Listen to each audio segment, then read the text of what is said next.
Keep your radio dial right here. You're locked into the hottest news station on the planet. Hot 702.5 in FM sound. Blazing today's hip-hop, R&B, and pop music. Keeping your radio on fire. Bringing you the hottest, realest, riskiest talk shows live 24/7 on hot7025fm.com.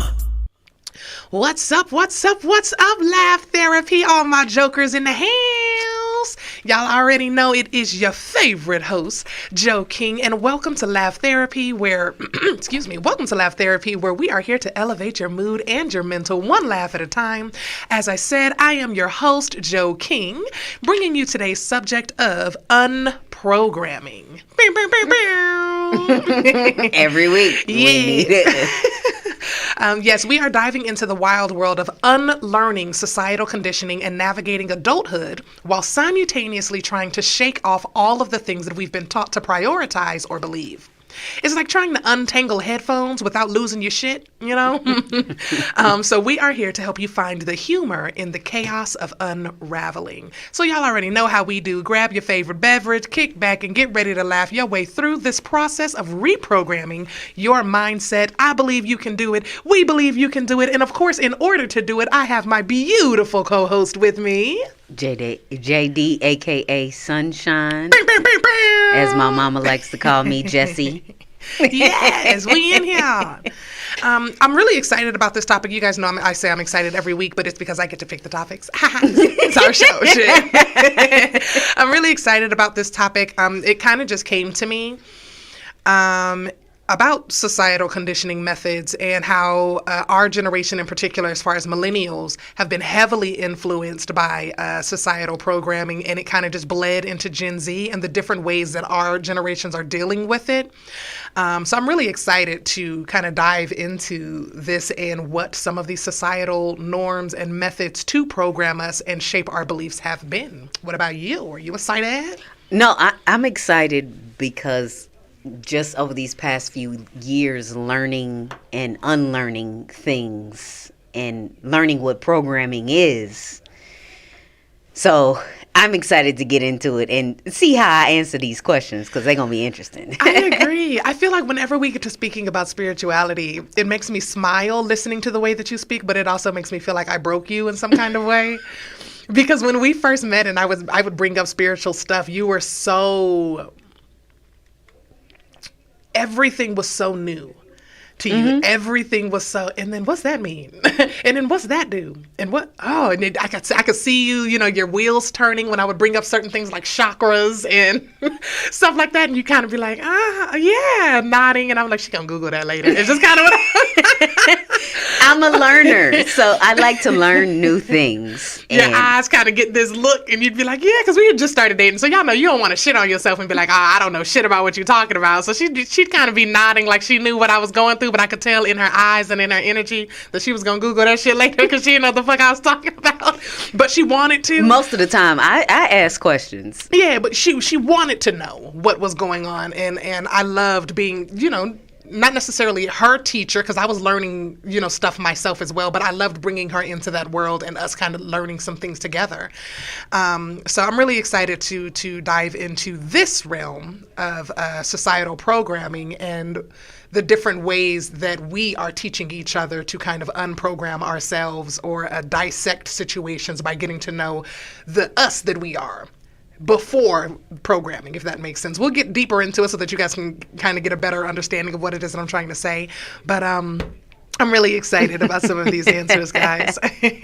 The first program or the first transition is grind culture, also known as hustle culture, which is the belief that success requires constant hustle and overwork, often leading to burnout and neglect of self-care.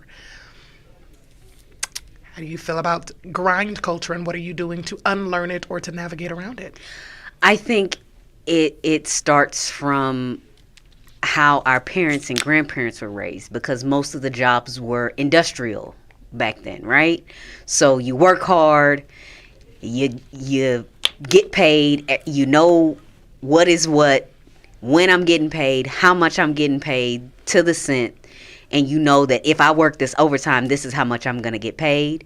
So your grind comes out in that, and that was passed down from the industrial generation to generation to generation. And now the whole world is just flipped upside down, because it's people that work on social media 2 hours a day and they make $100,000 a month. So that whole grind culture it needs to be unlearned, because through all of this, we've learned that you could be working for a company for 30 years and you get sick and they can just let you go tomorrow and you're replaceable. And they ain't thinking 2 cents about you most of the time. Mm-hmm. Some companies have a heart and will try to help you, but most companies won't. And I think we need to apply that to ourselves. We only have one self. So it's no need for you to burn out, because I was under that mindset as well, just because of how I was raised. My mom had the same job for 31 years. My aunt had the same job for 30-something years. I have, like, all of my family, we Jamaicans. So we grind, right? Mm-hmm. And I had the same mindset, and I had got really sick. So the position that I had as an athletic trainer at the college, there was only one me working with all of the students.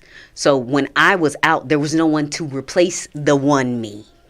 So it's not like, somebody sitting at a call center job. If you call out your job, somebody else can fill in for you. Nobody could fill in for me. So I had got really, really, really, really sick. I was in a hospital, halfway dead. And I had coaches still calling and texting me. And I found myself responding to them. And I didn't see the issue with that until later on, until I met you. I didn't see the issue with that at the time. And you always say, these jobs will replace you in 1 second, but you never actually sit back and think about it like, yo, this job could actually really just replace me if I fell dead tomorrow. So take those off days. I didn't start getting that until later, and I had all of this unused time. I remember. Not even just vacation. I had everything you could think of banked up from 10 years. Mm-hmm. I had a whole nother 2 paychecks from it when I finally quit. You could just stay. Just don't go to work tomorrow. And she was like, I gotta go to work tomorrow. I was like, but you don't. But you don't, though. That's not how life works. She was like, no, like, I got a job. And I just remember looking at her and going, yeah, but everybody's got a job. Like, that's all I was saying. I was like, everybody got a job, girl. If you don't want to go, don't go. But that's the thing, is I never wanted to go. My mindset was completely different. But I agree with some of what you said. I think that there is definitely a grave difference, though, between the grind culture that our parents had and the grind culture that we have, or that we've been programmed to accept. And I think the major difference is along the lines of what you just said. Back then, companies understood the value of their employees. They knew that if you did need, that time off or whatnot, if they took care of you, the longevity of you being loyal to that company and staying for 31 years, 35 years, 40 years, or whatever was better. Somewhere along the lines, the companies got even more greedy. I don't know if it was the recession and that made them need to make that money back. And then when they did make it back, they were like, yo, there's money to be made. They just became super greedy or what, but they stopped caring about the value of the employee. They stopped caring if you were sick, if you just had a baby. They stopped caring if you had a death in the family and things like that. They don't want to be assholes. But if you pay attention to the difference between now, if you've had a death in the family, there may be a company that's like, okay, take your time. But what they meant was 3 days. Yeah, they're like, take your time. But what they mean is 3 days. And that's a lot at some companies. Some of them only give you the day of the funeral, and you need to bring back proof of that person being dead. You got to bring back the obituary back. That's wild. Yeah, that's crazy to me. And we accept it because in our minds, we're programmed to think, God, we need this job more than this job needs me. And that's not true. Because if everybody walked off the job today, those companies wouldn't know what the fuck to do with their lives. But they've convinced us that we need them more than they need us, right? In that grind and hustle culture. I also think that things have become more and more expensive, and we being programmed to have that toxic productivity, I feel like we as a generation have started working multiple jobs to where one job doesn't sustain an entire family anymore. which put pressure, right. It put pressure on the male to start asking the women to start taking work. And then it puts the male in a different position, because if she gets a job that pays more than you, you're no longer the provider. So now they're struggling with that mentality, right? But you need both jobs in order to afford the things that you want. Now everybody's working 2, 3, 4, 5 jobs, and that's not abnormal to our generation. To be able to cereal is $6 a box. Right. Milk is expensive. Butter is expensive. Everything that you need that's essential is expensive. So we've all started working these extra jobs, got them lined up like extracurricular activities for this grind culture. And for me, I actually made a note of some of the different ways that I feel that millennials are combating grind culture. The first one was embracing work-life balance.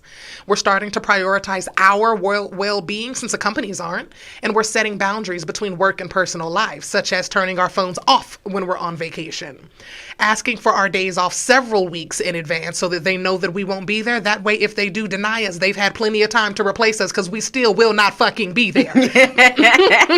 You feel me? Like the I won't be there didn't change, but the amount of time that you had to fill that slot did, right? I think that another way that we're doing that is with remote work. COVID came in and it was a tragedy. It was absolutely horrible, but also it opened up doors to show us that we actually don't need to be here in your face in order for me to do my job. The same thing we've been telling you for quite some time. Having to leave my home and coming to this office and dealing with people that I do not want to deal with. How many people have been fired because they can't work as a team? And when in reality, it was that person's energy that was fucking up, the entire workforce. If you at home and I'm at home, I don't really care about your energy no more. I'm sipping my tea and I can still get my job done. Don't call me. Right? Like remote work, flexibility. I think with the rise of remote work, millennials are advocating for flexible schedules and remote work options. Which also is allowing for more greater autonomy and freedom in how and where we work. I think another way is prioritizing our mental health and rejecting toxic productivity. Millennials challenge the notion that constant busyness equals success. That's not necessarily true, and we advocate for quality over quantity, emphasizing the importance of meaningful work and taking breaks when needed. I read an article that in China, I can't remember if it's in China or in Japan, but they take full naps in the middle of their day. Mm-hmm. At school, at work, everywhere. They make sure that if you need a break, they have pods and shit. You can just go and lay down for about 15 to 20 minutes and get your mind together. A call center in America could never, okay, would never. They don't care about your mental health, your mental well-being. We have thousands of calls coming in, but we only want to hire 90 people. And we need these 90 people to take 11 fucking calls an hour in order to get this job done and this workload done. And people who are working at these call centers because they don't know where else they can go are just accepting it. We're just taking it and we're working 12, 16 hours in order to be able to pay our bills. And no, if everybody walked away from that call center and said, until y'all pay us at least $18 or $15, whatever the minimum wage, I haven't been on hourly pay in quite some time, but whatever the pay is, right? We're not, doing this, or we're not doing it the way that you just asked us to do it for that amount of time, for that amount of money. I feel like we would make a lot more change, but people are afraid to take the step. Everybody wants to wait on somebody else to fight for it. Everybody wants to keep showing up and keep paying their bills the way that they are right now, waiting on somebody else to step up and fix it. And while you're waiting on that somebody else, you're going to continue contributing to toxic productivity because no one's making the move. Everybody's just going to keep doing what they're doing until they're shown that there's another way. So I do think that that's one way that millennials are fighting back, and I 100% support it. Like Jay just said, when we first got together, I was the main one. You won't meet a lot of people who get into relationships and their spouse or their partner or whatever is encouraging them to quit the job, the good paying job that they currently have. And it's been their career for a decade and they've been doing all this. I was like, child, if you're not happy, and you're saying almost every day you don't want to go to this doggone job, because we talked on the phone every day, and we'd be on the phone for several hours. And every day that we talked, there was at least one time that she complained about this job, complained about having to go to this job, complained about being at this job, complained about somebody at this job, and I was like, why are you here? Like, that's how I felt. But I had my Jocelyn voice on, y'all. Oh, why is you here? Like, it's not what I wanted to be doing. And it's like she said, the job wasn't hard. Mm-mm. It wasn't difficult. It paid what she was okay with receiving. she just wasn't happy, and I could tell. And I was just like, I don't understand why you're committing to that and why you committed to it for so long if you're not happy. If it's not what you want to do, why would you continue doing it? You know, like, she's like, oh, I've been here 10 years. I can retire from here. But why? Like, that was my mindset. Why? Like, that's not an accomplishment. Oh, I stuck with this job I fucking hated for 20 years. Why, Mom? You know, like, why would you do that? So that's the logic I was coming from when I was looking at her. Are you going to have to find a new job? Absolutely. Are you probably going to be broke as fuck while you're trying to find a new job? Probably. Absolutely. It's a possibility. Money comes in seasons. But when you find that new job that you're passionate about, that you're happy about, that you actually want to show up to and go to. We drive 35 minutes to get to this station every week. Don't nobody want to drive 35 minutes to get to work, and we have crazy traffic on the way home. But guess what? We gonna be here because we love being here. Mm-hmm. We love talking to you guys. We love being on this station. I was like, girl, if you don't quit that fucking job and come on, like, that's just kind of how I was. That was my mindset, but I'm a younger millennial. She's like right between that cusp of what was it? Gen X and millennial, and I'm right at the beginning of millennial.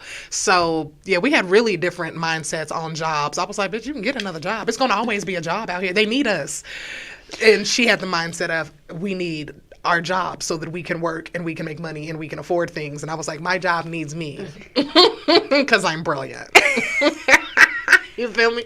Well, I had vested so much time being an athletic trainer, and then when I wasn't, when they got rid of sports and I transitioned into something else, I learned how to do it, and I was like, I'm still helping students in some capacity. That's what gave me a little inkling, because I was still helping people, but it wasn't what I wanted to do. But I want to touch on something you were saying about companies and taking off and all that stuff.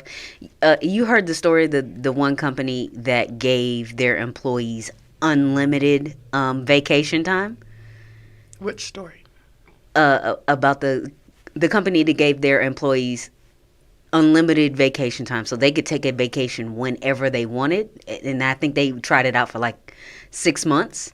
And some people thought that their employees were going to abuse it, but they said it was the exact opposite. I was going to say, wasn't it like nobody used it, or only like 2 people took advantage of it or something like that? Nobody took advantage, like abused it, but they said productivity went up, and then less people took vacation because they felt more valued. Supported and valued. And companies are so scared that people just gonna be like, all right, well, I'm finna go home. Like, that's why I said it's important to love what you do. That's the part that matters, is loving what you do. If you would still do the job that you do for free, if they called you and said, hey, can you just go ahead and knock this out for me, and with no money attached at all, and you would still want to do that, then you're walking in your purpose. You have a career in what it is that you're doing. But if every single morning you wake up and you're like, fuck, I gotta go to this job again. But if you don't quit that job today, like at 5 p.m. today, just go ahead and send in your notice. Because why are you here? There are so many jobs. And I know a lot of people are afraid because it's like, well, I don't know how to get into what I love. I don't know how to get into what. You're never gonna know. You're never going to know. You're never going to know how to get into what you want to do. You're never going to know how to just wake up tomorrow and be what it is that you want it to be. You're never going to know. You're never going to be ready. Just do it. Just show up. And then I'm going to be honest with you. There's no guarantee that you even going to like what you think you do.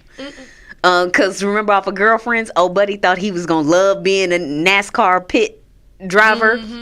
And he got it. He was like, I hate it. That's why it's important to try things as well. And I think that was the stage of life that I missed, because I just got to it. Grinding. I grinded through college and I just got to it. I didn't experiment, and I didn't even know a lot of things were even available to me or how to do them.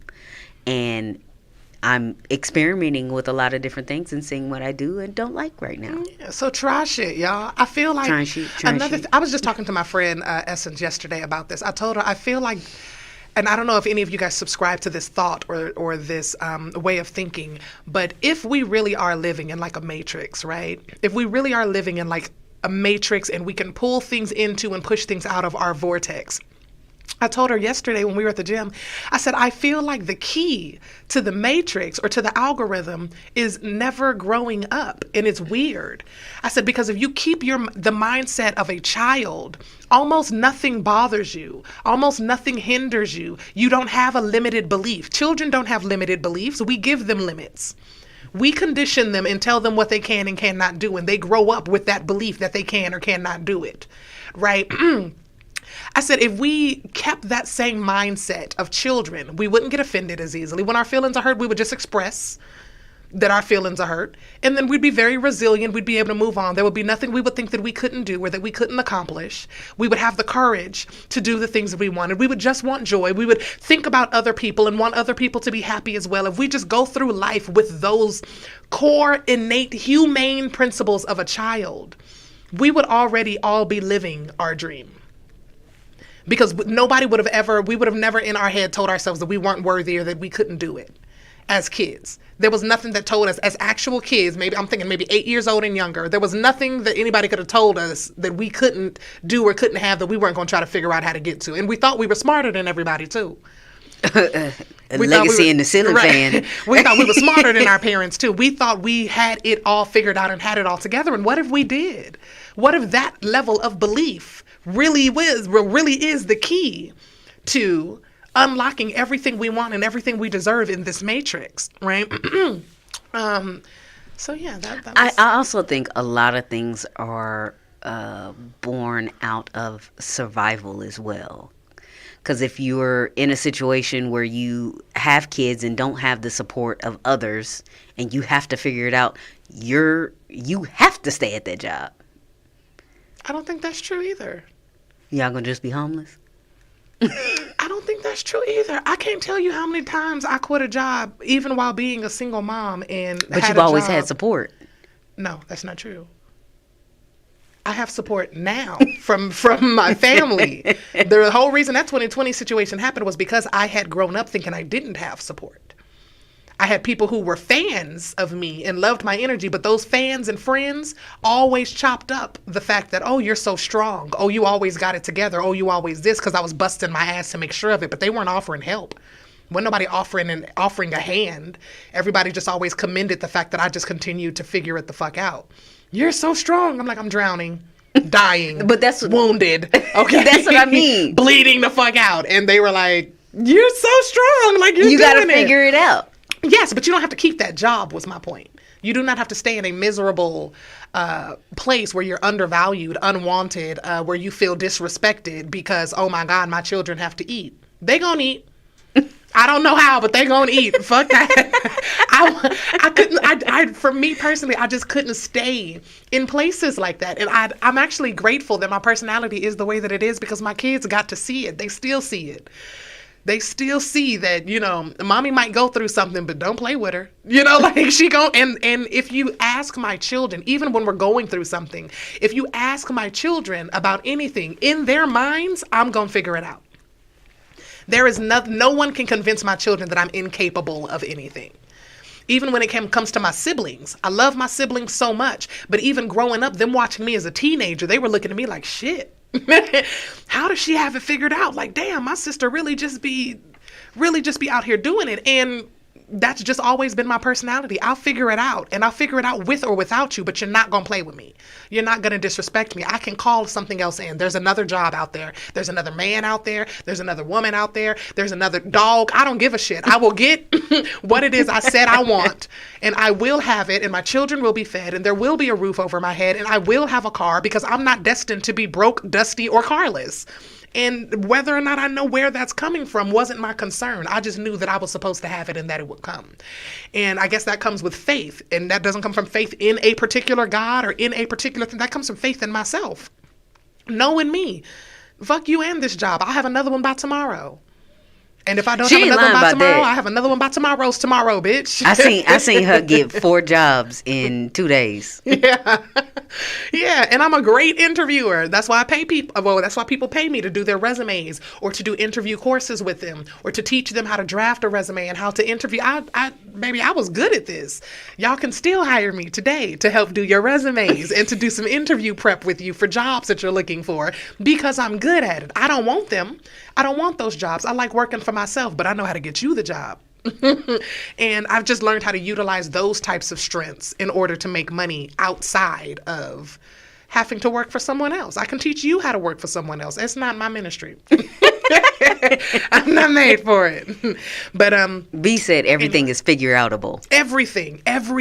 And I feel like once people figure that out, you unlock a completely different part of your life. Because I don't think 3 years ago, if I would have told her that this is what her life would look like, she would have believed me after working at a job. I would have shit myself. I'm not even going to lie. And I'm like, yeah, you're going to meet a girl, you're going to fall in love, you're going to quit your job, move across the country, have no job and no income for a specific amount for a certain amount of time, and then you're going to be on the radio, girl. Building a social media income. That's going to be your life after you meet this girl. If somebody would have told you some shit like that 3 years ago, I would have told you you're crazy as hell. Get out my face. Right? But also when we got together, didn't I just make it seem so simple? Like it was just so easy to do?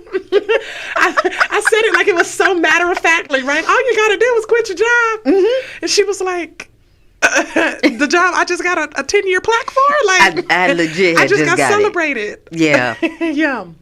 With the cast iron skillets as a gift that I use today. Yeah. Yeah. That's how I know the job wasn't shit. 10 years and they got you some pots. It was like and a plaque. A page of things we could choose for, and the pots was the only thing worth of shit. Golly. Yeah. Working for the state. Okay. The second conditioning, well, I guess you could pick one. We ain't got to go in order if you wanted to pick one. Let's go with instant gratification. So expectation for immediate results and rewards leading to impatience and difficulty with long-term goal setting. How are we navigating that? I am impatient as fuck, y'all. Mm-hmm. If you guys haven't noticed, or if I haven't told you guys that, know this about me. Patience is not, God was not heavy-handed on patience when he was making me. Well, when she was making me, okay? I am grateful for her steady hand with beauty, her steady hand with brilliance, yes, her steady hand with love and charisma, magnetism, yes, but patience, she was fresh out of that. So I'm one of those people. And also with me being someone who, not to toot my own horn, but who considers themselves very talented, a lot of things kind of just gravitate to me. When I'm good at something, I become good at it very quickly. I learn that I'm good at it like in the beginning, and then I try to master that. And I'm used to being recognized and celebrated for mastering it so quickly. So after I feel like I've been doing something for a while, I feel like I should have like this broad applause and celebration from like the world seeing how wonderful I am at this. And one of the things that I'm learning in this particular dream, in this particular realm, in this particular pursuit for my comedy career is, yeah, even when you feel like you've mastered it, even when you feel like, damn, that was really, really good, you have to do really, really good a lot of times. Like, it's not just, oh, that was a good performance. That was a good performance. It's consistency when it comes to this particular career. And I feel like it's a life lesson for me because, like I said, I've been good at a lot of things growing up. I have so many different experiences. I've had a lot of different jobs and worked my way into management like that because I was just so good. And I felt like in comedy, that's what it was going to be, right? I came in, I was so good from the beginning. I was like, boom, I'll have a residency and I'll be teaching, and I'll be doing all of this stuff within the next year. I give myself a year to have all of this together. Now, did I do a lot of shit in that first year? Absolutely. I stepped on stages that people told me I wouldn't be worthy of it until I've been doing comedy for at least 3-4 years. I got to meet people and mingle with people and travel all across the country and whatnot doing comedy, which is a big deal to be able to say that you've done in your first year of it. So I knocked so much stuff out in that first year. However, I'm like, where's my Netflix special, girl? I'm like, we didn't thought of a name. We got the set together, right. everything. I'm like, I've put put together a full hour set. We've drafted up the names for my Netflix special or for my comedy special. I've already started coming up with names for my residency at some of these comedy clubs here. I'm already writing down names of comics that I want to book for my first, resident show that I want to open for me and a feature for me. Oh, this show's gonna be fire. Oh, this show's gonna be fire. Bitch, none of that has actually come into fruition yet. None of it, but I'm ready when it does, because I'm good, and I know I'm good, and I'm grinding, and it just takes consistency. So I'm learning this lesson currently. I won't necessarily say the hard way. I'm learning it the same way everyone else is, I guess, with instant gratification. I expected to wake up and my dream be a reality like today. I wake up and I can afford anything, everything I need, everything I want, everything I think I'm going to want in the future. I can afford it. It's mine, right? I can help people. I can help my friends. My name gives me access to rooms, and my face and my name gives my friends and my family member access to things that they need. Even if it's something as simple as the best health care, better negotiations on cars. I don't give a fuck. I just want to be able to be, for everyone that I love, to be comfortable. And I wanted to wake up and that should be my reality tomorrow. Right? So, B said, don't let someone's opinion of you be your reality. A quote by Les Brown. I was going to say, that's Les Brown, ain't it? And everything has a process. Some things you may not be ready for so that you can better handle it. I agree. And that's another thing that I've learned in comedy is to embrace the unknown. Even when I was nervous, I used to try to talk myself out of being nervous and try to go over my set 50 million times in my head before I got up there and whatnot. And now, like, I don't even fear bombing anymore. I'm just like, I got another show tomorrow. Like, that's just kind of where I'm at. Like, I'm going to get on stage and I'm about to have fun. I'm going to get on stage. I'm going to work my set out the way that I thought it and see if there's some different things that I can change. And then this is going to be over in 20 minutes, right? I was like, this experience is going to be over in 20 minutes, and I'll be able to critique it and move on to my show tomorrow. And by changing my mindset to that, I've been able to get so much new material out and play with crowd work and play with ideas of tweaking a joke a little bit more and whatnot, because I'm like, I'm not scared of you bitches. Yeah, fuck it. It is. It's so powerful. It's very powerful. I think that's a Sagittarius mantra. Yes. What about you? Instant gratification. I've never actually been a person of the belief of instant gratification. Like B said, everything has a process. So, but I knew once that process was complete, I better be getting what I was just due for. But that is being unlearned right now in my brain because of how volatile and unpredictable social media is, right? So y'all can see these social media stars out here today. None of them became stars overnight, right? And I'm thinking, I love me, and everybody that I know loves me. So the people on social media should love me instantly. I won't say instantly. Like, I expected it to happen within like 3 months. And y'all, it ain't happened yet. So it's not instant gratification that I expected, but I expected myself to go through a short process and for me to have a little bit more success than I'm having at the moment. It's a struggle, guys. A little bit more. Huh? I think you should leverage your TikTok a little bit more and start putting some clips on TikTok and telling people to go follow your channel.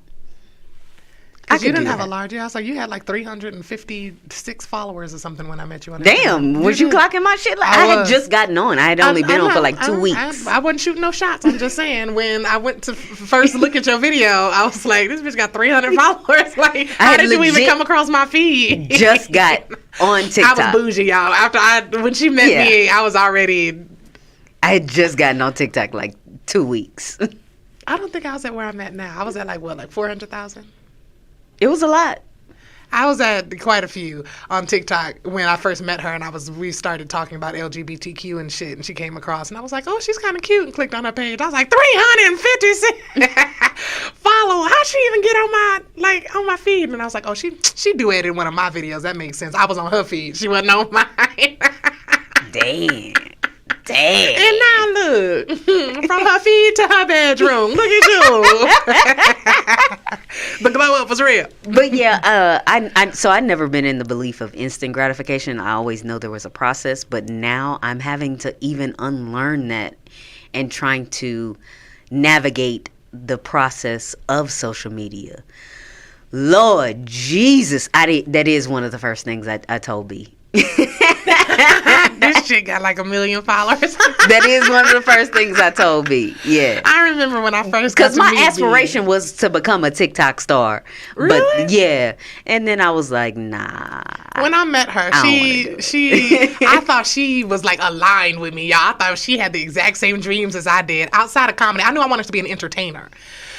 So whether it went with singing, rapping, songwriting, acting, comedy, I knew I wanted to be an entertainer because all of those were things that I could do. So when I met her, I was in the process of restarting a new podcast.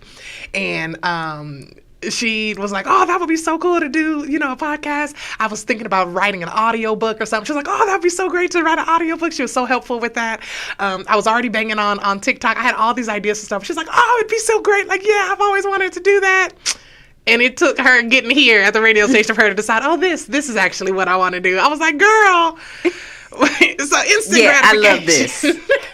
I love this. But yeah, it took finding somebody it took you finding a dreamer is what I think. I think you knew workers. You knew worker bees. You knew hard work. You knew dedication. You knew discipline. And you needed to find somebody that was going to tell you to lay all that to the wayside. Yeah. Just because manifestation. Of the situation of how I was raised, the people that I grew up around, none of us were really dreamers. None of us. We were all in survival mode. Everybody around me. Hell, just trying to get out the hood, right? So we were all in survival mode. None of us had like dreams and aspirations, and we never, like, me and my friends never sat down and said, oh, I dream of doing this one day. We never had those kinds of conversations. But now that you say that, I think I'm the reason my friends did. They never were the ones who brought up my dreams. It was always me talking so much about my dreams that it got them to start talking about or thinking about what theirs might be. Because I've always been a dreamer. I've always been a storyteller. So it's interesting that you say that, because even as an adult, some of my friends would bring up, like, why do you always change the subject to something like that? And I'm like, because the subject that we're currently talking about isn't productive. Y'all will be talking about people, and I'm like, fuck them people. Like, what are we going to do in life? Or they'll bring up, oh, this person was talking this, or this person's not that funny in the comedy world, or this person's this, that, and the other. And I'm like, what are your goals for the next 90 days? I don't give a shit to talk about that person. I don't care if they're funny. They don't pay me. And I am funny. So I don't care if we're on the same stages or not. That's their business, their prerogative, their dream, and it ain't got nothing to do with me. But if you're my friend and we're sitting at this table and there's something you and I are going to talk about, let's talk about how we're getting ready to proceed, how we're getting ready to progress, how we're getting ready to grow in this field. What are you doing right now that I can implement in my life that could probably help me progress? Because this is what I'm doing and these are my goals. What are yours? And I've had friends and other comics bring that up, like, damn, you're really good at just keeping us focused on what's next, or really good at just, like, you are about your business. You're really committed. And I'm like, I am. Yes, I am. But also, I usually bring those type of subjects up when you're talking about something that's not going to help your grind. If you bring up some random Joe Schmo comedian and the bullshit they got going on, that's time that you could have spent focusing on a new joke right now, right? Or anything like that. So... But yeah, I think I've always been the dreamer. I've always been the person who just kind of lit that match in everybody that I met and was like, what if? I think also, so when I say we didn't talk about dreams, not necessarily that we didn't have dreams. It's just we never talked about it. Like, because anybody knows me, when I was a teenager, I wanted to be a WNBA star, right? I mean, all of the people that I was surrounded by, like Portia, Kiki, Quincy. We all want to play basketball. But it wasn't something that we physically talked about, because maybe if we talked about it, we could have all figured out a plan how we could have all went D1, all did it all together. And I just think it was, yeah, but that's so far-fetched. Mm-hmm. Let's talk about what you can really do. And no one even, I won't say no one, that I can remember asked me, like, what would you love to do when I was a kid? Mm. I would have probably told them I wanted to be a WNBA star, but I never thought about anything else. I always wanted to be an actress or do theater. Oh, I love theater so much. I always wanted to be an actress or do theater. I used to have these dreams of me running backstage. Because, you know, in theater, when they run backstage, they do like the quick change. They have to change into a completely new outfit, so they've got a whole team that helps them. I used to try my best, and I think that's one reason. I think you're going to laugh in a minute. But I used to try my best to change my clothes as quickly as I fucking could. Y'all, when we got home from the show last week. Wait, let me finish before you tell. I used to try when I was a teenager to change my clothes as quickly as I could. Like I had a team of 4 or 5 people helping me. In my room, y'all, I would be like, I'd be watching a show or watching a theater show, and I would just hop up, spring up out of my bed and start taking my clothes off. And try to hop on a new outfit real quick and perform a new number. It was so dramatic, but I still have that skill. Okay, now you can go ahead. Y'all, when we got home from the show last week, I went downstairs when we got home and opened the door for the dogs, and I came back upstairs. She was already undressed in her robe and sitting on the couch like this. Mm-hmm. I still have the skill today. I can get undressed like fucking Bruce Almighty. I swear to God, I can just shit is off. Okay, so oh god, yeah, that was my dream growing up, was to do that. But because I wanted to be practical as well, because I did grow up with very practical family members, and my grandparents lived in the house with us. My backup dream was to be a criminal psychiatrist. So even as a backup dream, it still required hella work. But yeah, my backup, more practical dream was to be a criminal psychiatrist. And that was just because I wanted to know how people's brains worked. I could read energies and personalities very well, even as a child. But as an adult, I wanted to know, like, what's going on up there, though? I can read your energy, but what were you thinking? What was your reasoning? What was your logic behind it? But yeah, I think I read energies and body language and thoughts very well now. As an adult. I should see how much time we have left. What's next? Yeah, what you picking next? We already did cancel culture on this page. Let's do parental pressure. Expectations from parents to pursue specific career paths or life choices, limiting autonomy and self-discovery. Well, Howard, he didn't really have any say-so or anything about my future. Woo! But my mother, I was always going to college.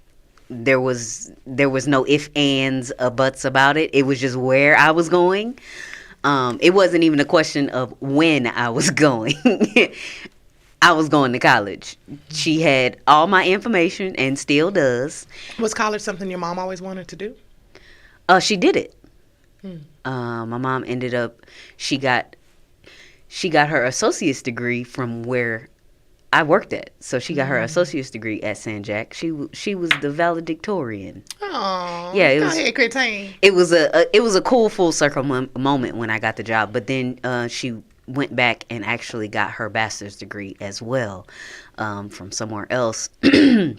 But it wasn't a question of what I was going to be doing. And I'm glad that she made me go to college. I always wanted to go as well, because I felt like that was the best way to set up my future from how I was programmed to go to college. But not only it was a great way to set me up, but how are you navigating that societal pressure of parental pressure, though? like now in adulthood? Because that's the question. How are you navigating or dealing with it now? Or what will you change with our children? I would, changing it to now with our kids, I would let them know all of the options that are available to them.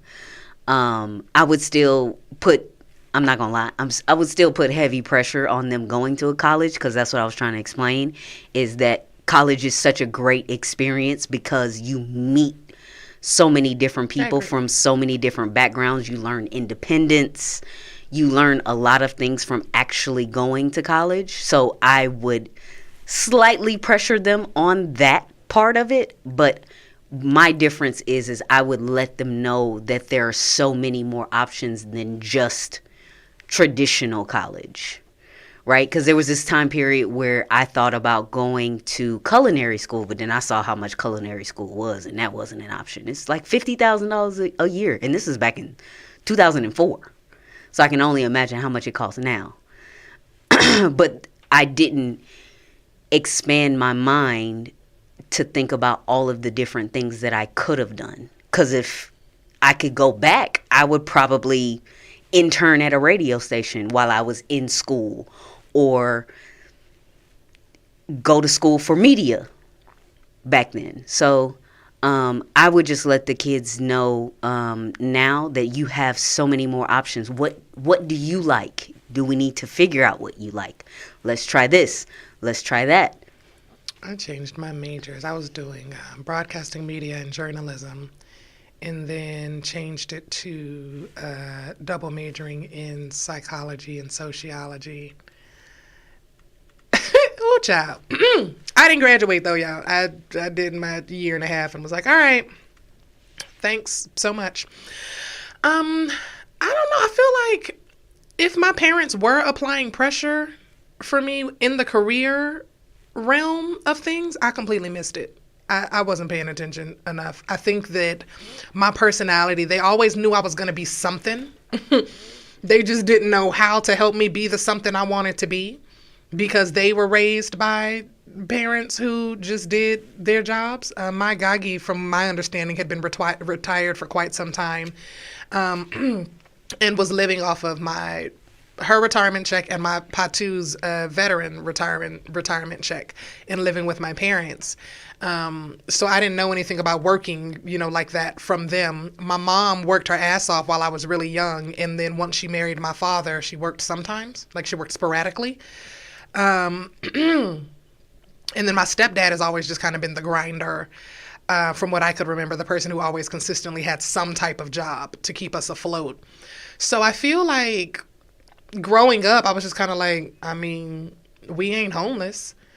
And they didn't put me in any of the conversation growing up. A kid stays in a kid's place, so we moved a lot, but I never paid attention to if we were moving a lot because we were getting evicted, because we couldn't afford the house anymore, because I never paid attention to why we were moving as much as we were growing up. So I don't know what the reasoning was, if we were just moving from house to house. Or what, and my children had that as well. As far as me moving from house to house, I stayed in the house. I think the longest I stayed in the house was 2 years. And then I would always move. I would stay in the same areas, but I would always move houses. So stability as far as job and a home and things of that nature weren't things that I was necessarily focused on. I had no problem moving from place to place because I grew up moving from place to place. I had no problem making friends almost anywhere I went because I was in different environments. They didn't stay on the same side of towns. I went to a different school every year of school. I went to 3 different high schools. I went to 3 different middle schools. So, yeah, I didn't have that same level of stability and or pressure. Y'all grew up in that house with your mom, right? She bought that and that was just it. Yeah. Mm-hmm.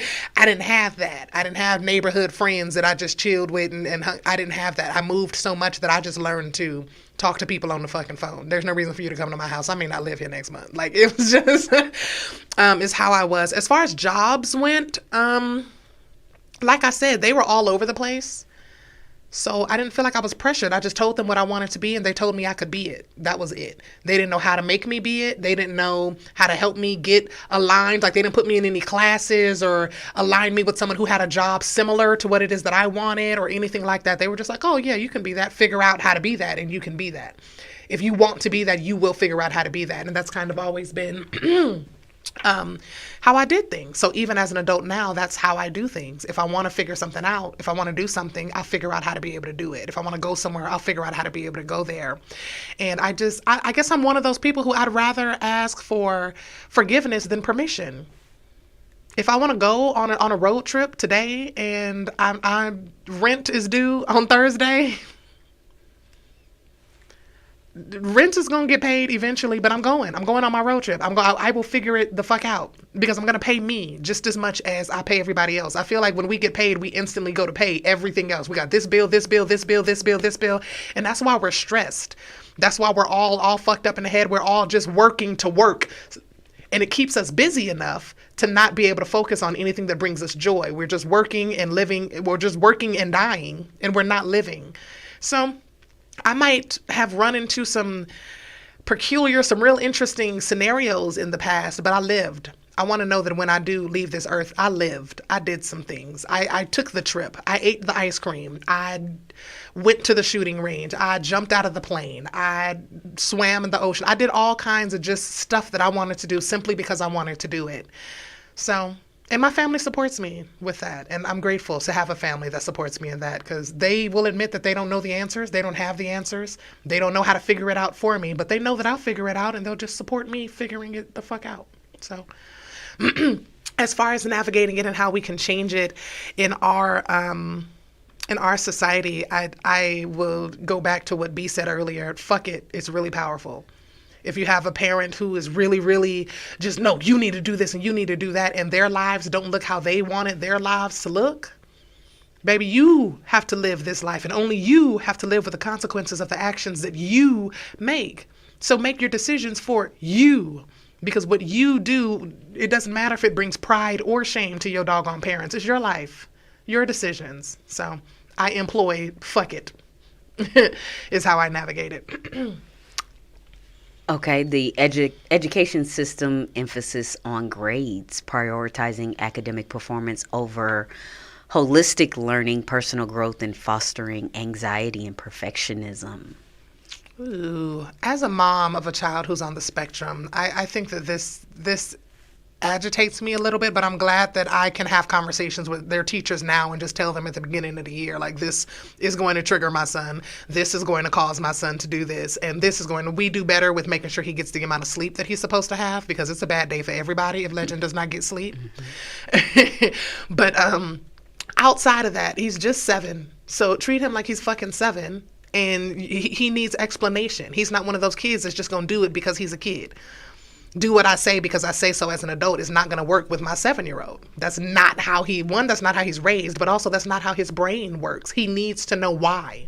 He needs to know the reason. He needs to know what's going on, why this is this way. And if it doesn't make sense to him and it's not logical or it doesn't seem fair, specifically fair, it's not going to be a good day for people. It's not. So you need to explain why. Why did you made the decision that it's his day to do whatever and it's not somebody else's day when it was specifically on the list for it to be somebody else's day? Because he finna fuck this classroom up. Mm-hmm. You know, so the whole classroom. The whole classroom. Flipping chairs, everything. It's about to be a scene because you didn't. All you had to do was explain. You could have simply said, "This is why." Da da da da da da da. Because he's able to control his thoughts. He struggles with controlling his emotions. So. But also when it comes to testing and grades, he also has A's and B's. My baby is smart as shit. He can do the work. He can do the work. If you put it in front of him, he can fucking do it. He's one of the smartest freaking children I have ever met in my life. And I was like, even with math, and that shocked the shit out of me, y'all, because I don't do numbers. If it ain't got nothing to do with my money, I don't do numbers. He's great. He's excellent with it. But he's not, they were questioning whether or not they needed to put him in a different class based on just his behavior. And I was like, no, there are ways for us to maneuver and ways to make sure that his behavior stays in check. I'll make sure that I talk to him as my responsibility as his mother. However, as a teacher, these things are triggers. Let's focus on not doing those things. And they've done a really good job at working with it. I would say, as parents out there who are trying to navigate it, make sure you're pouring into your children and that they know they can come to you, but also that they have the confidence in themselves to speak up for themselves. Legend will tell you in a quickness that he's smart and that he's brilliant and that he knows what he's doing. And that, all of those things. And I make sure that he knows that. That way nobody can take that from him if he does get something wrong or if he does struggle with something or if he does, have a day of big emotions and they try to make him feel like something he's not. You can't add titles to him. He knows what he is. For me. All right. Is that it? That's Yep. our time? Oh, that is our time. That is Thank you guys for tuning in with us. We hope you enjoyed this conversation. We actually have quite a few of those to go through. You guys let us know in the comments if you guys want to continue with these subjects of programming and how we can deprogram, unprogram things for our matrix. If you guys want to talk more about the matrix and how being childlike can unlock new manifestations next week, you guys make sure to drop comments and let us know that too, because that's going to be really exciting. That's a topic I'd be willing to have. But again, you guys can catch us right here every Thursday at 4 p.m. Thank you guys so much for tuning in, and we will catch you next week on Laugh Therapy. Love y'all.